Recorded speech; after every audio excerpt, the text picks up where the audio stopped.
और बड़ी खबर आपको बता दें, इक्वाडोर में अमेरिका का ऑपरेशन इक्वाडोर में नया यूएस अभियान शुरू किया गया। आतंकी संगठनों के खिलाफ ये अभियान है। इक्वाडोर की सेनाओं के साथ ये संयुक्त अभियान है। यूएस की तरफ से कहा जा रहा है कि आतंकी संगठनों का खात्मा करेंगे और उसके लिए ये संयुक्त अभियान चलाया गया है। इक्वाडोर की सेनाओं के साथ ये संयुक्त अभियान चलाया जा रहा है। तो बड़ी खबर आपको बता रहे हैं, इक्वाडोर नया यूएस सैन्य अभियान शुरू किया गया। आतंकी संगठनों के खिलाफ यह अभियान हुआ है।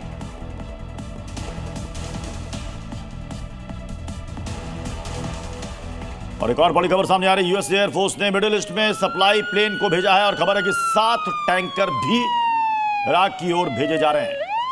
तो 10 टैंकर अटलांटिक पार करके इजराइल जा रहे हैं। बड़ी खबर इस वक्त की आपको बता रहे हैं, 7 टैंकर इराक भेजे गए हैं, 10 टैंकर इजराइल की तरफ भेजे गए हैं। यूएस एयरफोर्स ने सप्लाई प्लेन भेजा। ईरान पर अमेरिका और इजराइल के बीच जारी जंग 5वें दिन में प्रवेश कर चुका है। जी हां, अयातुल्ला अली खामेनी की मौत के बाद लगा था ईरान सरेंडर कर देगा, लेकिन ईरान ना तो झुका है ना ही रुका, बल्कि बदले की आग में उसने पूरे मिडिल ईस्ट पर कहर बरपा रखा है। ईरान के लगातार हो रहे हमलों ने अमेरिका और इजराइल ही नहीं बल्कि पूरी दुनिया को चौंका दिया है। जबकि ईरान ने अपने सुप्रीम लीडर खामेनी समेत करीब 40 बड़े कमांडरों को इन हमलों में खो दिया। अब ईरान अपने 3 बड़े नेताओं के नेतृत्व में इस लड़ाई को आगे बढ़ा रहा है। इस त्रिशक्ति में पहले नंबर पर है अयातुल्ला अली रेजा अराफी, गार्डियन काउंसिल के वरिष्ठ सदस्य, और धर्मगुरु अराफी को कई स्रोतों में अंतरिम सुप्रीम लीडर भी बताया जा रहा है।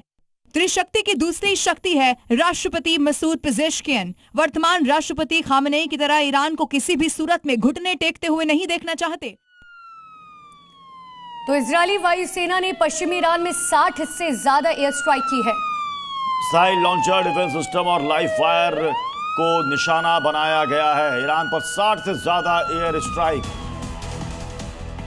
मिसाइल लॉन्चर को भी इसमें टारगेट किया गया है। इजराइल अमेरिका के ईरान पर ज्वाइंट ऑपरेशन के बाद तबाही मची हुई है, लेकिन इस बीच ईरान का प्रॉक्सी कहा जाने वाला हिजबुल्लाह जंग के मैदान में आ चुका है। देखिए, नेतन्याहू के देश पर मिसाइल अटैक करने लगा, लेकिन शायद वो भूल गया कि नेतन्याहू की जद से उसकी जमीन ज्यादा दूर नहीं है। फिर क्या, हिजबुल्लाह ईरान के समर्थन में इजराइल पर मिसाइल दागने की जो हिमाकत कर बैठा, तो उसका जवाब आईडीएफ ने बारूदी बौछारों के साथ दिया। लेबनान के बेरूत से लेकर सिदोन और टायर तक वो मिसाइलें दागी जो हिजबुल्लाह की कब्र खोद रहा है। पहली तस्वीर बेरूत की है जो लेबनान के पश्चिम हिस्से में आता है। देखिए, जो बड़ी बड़ी बिल्डिंगें दिखाई दे रही है वो कैसे मलबे में तब्दील हो रही है। महज 2 सेकंड के अंदर इजरायली मिसाइलें यहां आकर गिरती हैं और तेज धमाके के साथ बिल्डिंग मलबा बन जाती है, जिसके बाद पूरे इलाके में धुएं का गुबार दिखाई दे रहा है। साउथ लेबनान के सिदोन में भी इजराइल की एयर स्ट्राइक की तस्वीरें सामने आई हैं। सड़कों पर कुछ लोग खड़े नजर आ रहे हैं।